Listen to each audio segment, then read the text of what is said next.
व्रीडानुवृत्तिरमणीकृतसाहचर्या शैवालिताङ्गलरुचा शशिशेखरस्य कामाक्षि कान्तिसरसीं त्वदपाङ्गलक्ष्मीः మందం సమాశ్రయతి మజ్జనఖేళనాయ.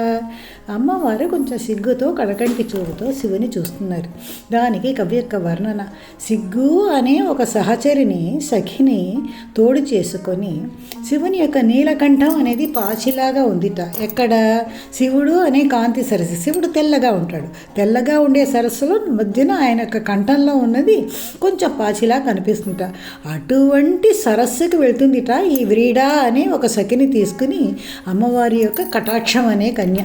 ఎందుకని? మజ్జన ఖేళనాయ, అక్కడ కొంచెం జలక్రీడలు చేద్దాము శివుని ఒంటిలో, అలాగే జలక్రీడలు శివుడు అనే సరస్సులో మనం జలక్రీడ చేద్దాము అనుకుని అమ్మవారి యొక్క కడగంటి చూపు కటాక్షము అక్కడికి వెళుతుంది అని ఆయన చక్కగా ఈ విధంగా వర్ణిస్తున్నారన్నమాట.